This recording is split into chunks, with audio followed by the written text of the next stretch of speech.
No Porn by Jack Varnell. 7/22/2010. I am not a porn star. I can't even speak Czech. A truthful fiction. The names have not been changed, so I just won't be using them. But first, a confession. Once upon a time, I worked in the porn industry. Now, with my boyish good looks and youthful enthusiasm, you're likely to be picturing me in front of the camera, dazzling the world with enthusiasm and vigor, which may or may not have been accurate. If you've known me for a while, you may have heard me mention more than once, pun intended, not at all true. I called them the Godfathers back then, behind their back, of course, only. It was still those bookstore DVD days, the tail end of the transition of dirty bookstores governed by municipal laws to all porn all the time internet of free content disguised as voyeuristic first-timers with a fantasy for every single token. These are the girls that can explain Epstein's millions. My function was different. A well-built pedigree allowed me the jack-of-all-trades title, pun intended. I drove the limo sometimes, I fed the Arabian horses sometimes, and I hid some money in inventory spillage. In my role, I came in contact with every level of business associated with such a monopolistic force. I was hired to install the systems, saving software needed to ensure or prevent a Y2K meltdown, so the third level accounting may be recovered or corrupted should the world end. I mean, it was the dummy books anyway, left there for the feds specifically. My tasks varied, but started with traveling the South in a company car and an expense account to one of 65 adult bookstores in Florida, Tennessee, and New Orleans.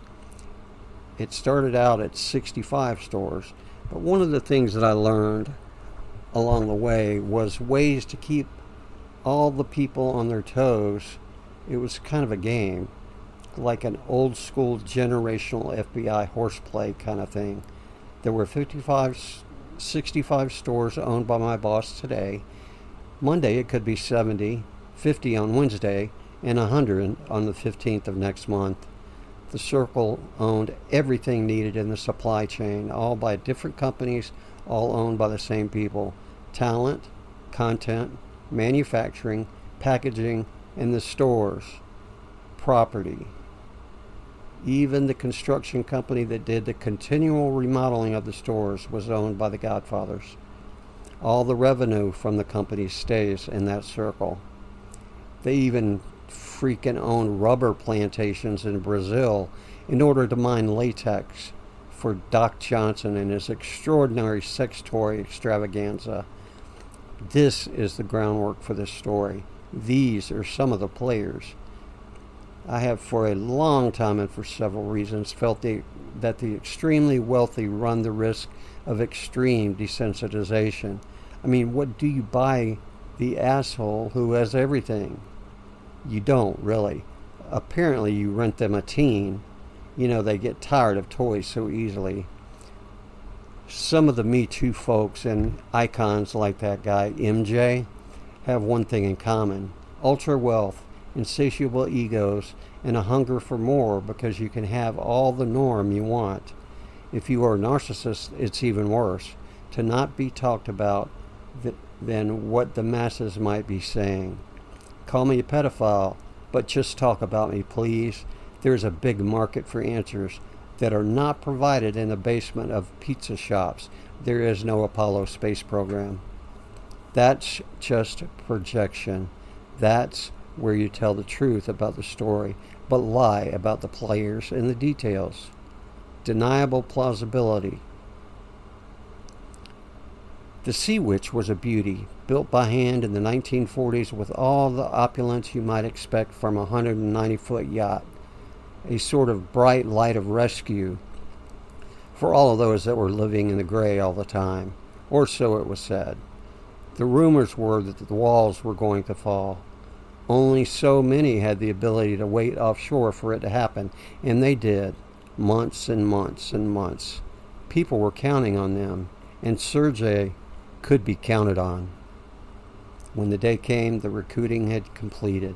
Paperwork was in order, and the oligarchs were pleased, as were the godfathers.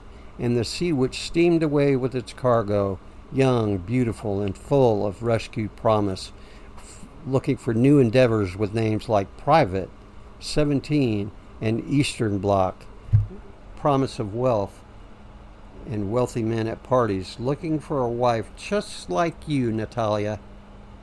But first, we're going to need you to come to a party. We'll give you your passport back later, but first we need to wash it. See, these are the girls that explain Epstein's wealth. These are the girls that made me run away from what I knew I had been a witness to. I no longer work in porn. I can't unsee what I know but never saw. That may be worse than if I had. But at least you guys never had to endure me on film.